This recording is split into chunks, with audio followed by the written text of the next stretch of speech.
Hey everyone, welcome to my YouTube channel. Today we are going to solve a new question and the question is find the index of the first occurrence in a string. So let's get started and read the question. So it has been given that we have two strings, first is needle and second is haystack, and we have to return the index of the first occurrence of needle in the haystack, or if it doesn't exist then we have to return -1.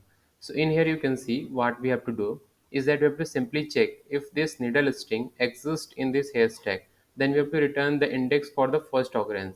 Here you can see the occurrence is two times, that is in the starting and the end.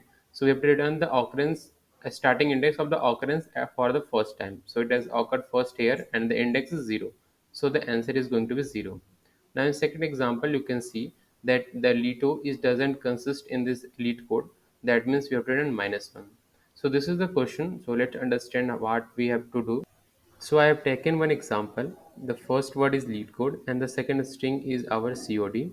And in this, what we have to do, we have to find if this our first string consists of this second string or not. That means the COD can be found in this string or not. So how we can do that? So for finding an different string in another string, we have to check if the elements are common or not. So to start with, what we can do, we can start by taking the first index word of the comparison string. We are taking it as a comparison string, and this is going to be our main string. So I'm taking it as M. So we start by comparing the first element of this C, and let's run a loop in this lead code and find out if we find the C, then we stop. So here, if you start traversing in this M, that is main string, you will find C in here, and we are going to store this index. Now again, what we are going to do, we are going to run another for loop, and in that for loop, what we are going to do, we are going to compare the other elements of this comparison string and check if it is exist in the M or not. So here you can see it exists. That means we are going to return the index which is stored for C. Now if that doesn't exist, then we run the loop more forward, that will start with this index and again by then to the last index, and we check if it doesn't exist, then return -1. Now one thing which we can do in here to improve our code is that we can decrease our loop. That means for searching for the first index, that means the C, we can search till this index. And why is that? Because when we move to the next index, that means this one, then it is not going to give us the answer, because it is never going to consist that string, because the length of this string is going to be 3. So if we are at this index, that means the next element we have is only one, but we need at least two words to check. So we are going to subtract the length for the both of the strings, and we are going to get this index until we have to search. And by that we are going to optimize little bit our code. So now let's code this question and find out how we can do that. Okay, so let's start coding. So let's first take two variables, and we are going to take a. This is going to be our a stack dot length.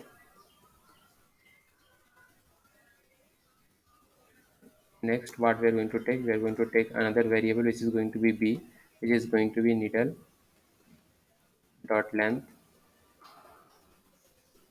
So these two are going to give us the length for both the strings. Start with a for loop int I equals to 0, I less than. So this is the position which we have to decide until we have to run this code. So we are going to run it equals to I is less than equals to a minus b. So if you see here that we are doing a minus b. So if it is greater and this is less, it is going to work. But if it is not, then we have to handle that case also. So let's first handle that. So we are going to check if our A is less than B, then what we are going to do, we are going to return -1, because it is never consist this B string, because it is always greater. Now next we have to do I plus plus. Okay. Now we have to check. What we have to check is that if our hair stack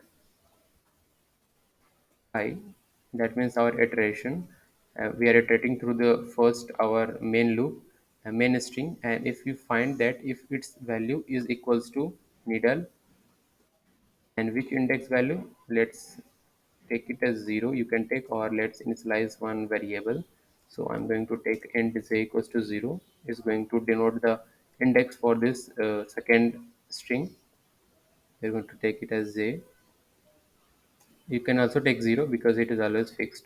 Now, if this satisfies, then what we have to do? We have to first let's store in s equals to we are going to store that index. Now again we are going to run a for loop, and in here we are going to check the other parts or the left one elements for this needle. That means the elements next to the first one. Now we are going to start from int, so not take int, so let's directly start our loop. So we are going to do j less than because we are iterating through j. So until which when we have to iterate, we have to iterate until b because it is the length for the needle string, and we are going to do j plus plus.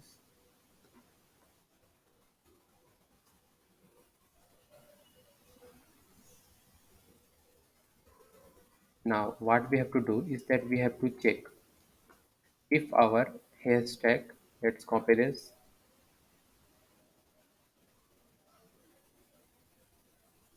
if our hair stack s is not equals to our needle j. So what we are going to do, we are going to break. And one thing which we have to do, we have to increase our s also because we are also iterating in this loop also. So now again what we have to do, finally we have to check if our s is equals to which value, which is going to be equals to b plus 1 or b. If our s is equals to b, that means that this loop has been completed for once. That means our j is equals to s is equals to b now. Sorry, we have to check for j. If it is equals to b, that means we have to return I, which is the value for this start index for this needle in the first string, that means hair stack. Now one thing which we have to do, we have to initialize again j equals to 0 because we have changed j, and if we iterate next then we have to do that. Now finally what we have to do, we have to return -1 because it doesn't find. So okay, so this is the code. Now let's do one improvement. Here I have taken a mistake, so it is going to be a stack. Here we have to also improve it. It is going to be a stack. Now let's run this code. So it is accepted. Now let's try to submit this.